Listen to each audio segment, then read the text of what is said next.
is usually here to bring us some of those updates from the impeachment trial route, but tonight we're talking about the American Rescue Plan, and I have some of that sound from the mayor of Detroit. We'll play that out after our little talk back here, but maybe you can just give us a glimpse into what that conversation was like while all this was going down on Capitol Hill.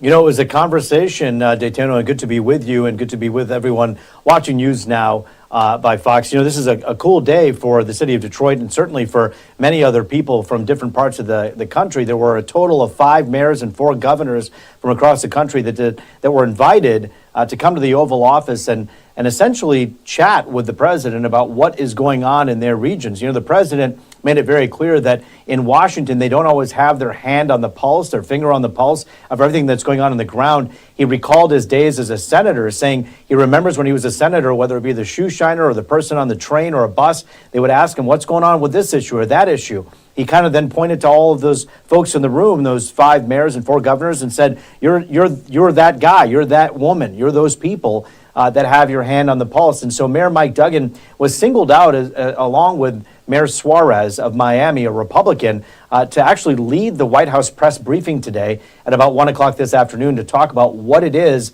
that he discovered inside the White House relative to the conversations he had with President Biden. The biggest thing is, look, this is an ambitious $1.7 trillion plan to help American cities and American states across the country come back from this raging pandemic that has taken a real toll on economies across the country. And so he wanted to hear from each one of these Republicans and Democrats. Mayor Duggan said he was, one, he was honored to be invited, but 2, he was fascinated by the fact that there were Republicans and Democrats who disagreed and didn't see eye to eye on how things should go relative to the recovery, but everybody had a shot and a chance to talk right to the president, and the president wanted to hear from them, and that was a pretty interesting thing. By the way, I should tell you, Daytona, the state of Michigan and all of the local communities here, there's a lot of money at stake. They bargained to win $10 billion worth of aid through the American Rescue Plan. If it actually passes, that may or may not happen. We won't know till March, but that's a lot of money to hit these local communities.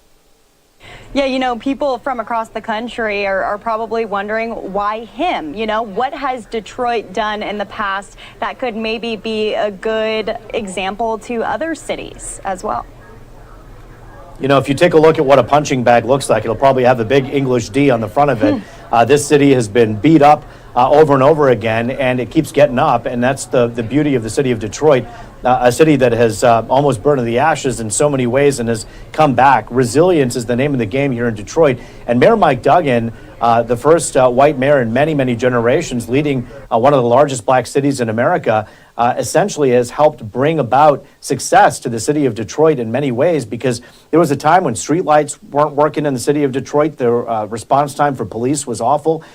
During Halloween, around that time, the city would burn down many parts of the neighborhood. That's all changed under his watch. Whether or not you want to give him all the credit for it or not, it's not necessarily a coincidence that it happened under his watch. So during COVID, Daytona, the same thing happened.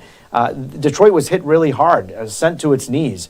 And because of really smart leadership and really smart people in the city of Detroit who said, we got to mask up, we got to make sure that we're social distancing, we are, the viral rate or the infection rate in Detroit is quite low compared to other major cities. Think about it, Detroit has more than 670,000 people who live in the city proper, and we have a very low infection rate. So I think it's more of a success story of how the city came from bankruptcy. The unemployment rate went to about 7%.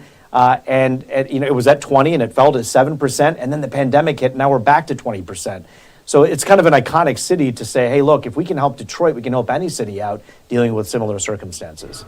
Yeah, and I also found it interesting from Mayor Duggan's remarks at that press briefing today. He said that their vaccination effort is looking really good, too. 15,000 vaccines a week. They're trying to ramp that up to 25,000, which is another aspect of this American Rescue Plan. Is it significant that Detroit would be getting maybe a little bit more because he's in talks with the president right now, sitting in the Oval Office, negotiating on this? You know, you would think if optics were everything, then certainly that would be the case. But this president has made it clear, and this mayor, obviously, that they have a good relationship with each other. Mayor Duggan has known Mr. Biden for many, many years. The president and him have gotten along very well during the bankruptcy and during those times. This president has also been pretty close with Governor Whitmer, our governor here, who, of course, is quite controversial because of her strict lockdowns.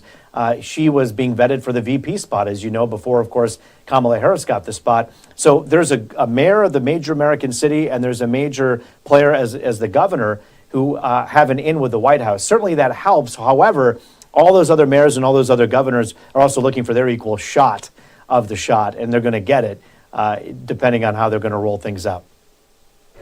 Yeah, I think the big takeaway quote from that was, are we going to get people back to work? And how long is that going to take? Months or years? And I think that's a question that a lot of city and state officials are wondering right now. And I guess we'll see with this American Rescue Plan. Anything to be looking forward to through the weekend and into next week as well?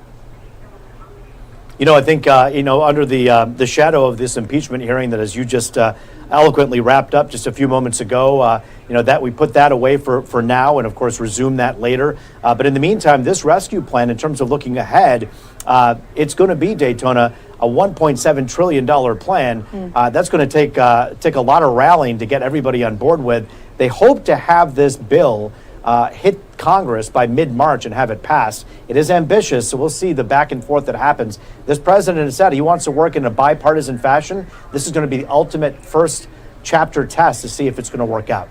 All right, Fox 2's Roop Raj, thank you so much for breaking this down for us, and we'll obviously be talking to you soon. Keep up the great work. Always good to hear you. Thanks for having me on. Thanks, Roop. Have a great weekend. Well, there you have it. Breaking it down, what President Biden has been up to today. We're going to go a little bit deeper into what happened during impeachment as well. But since we're on this already,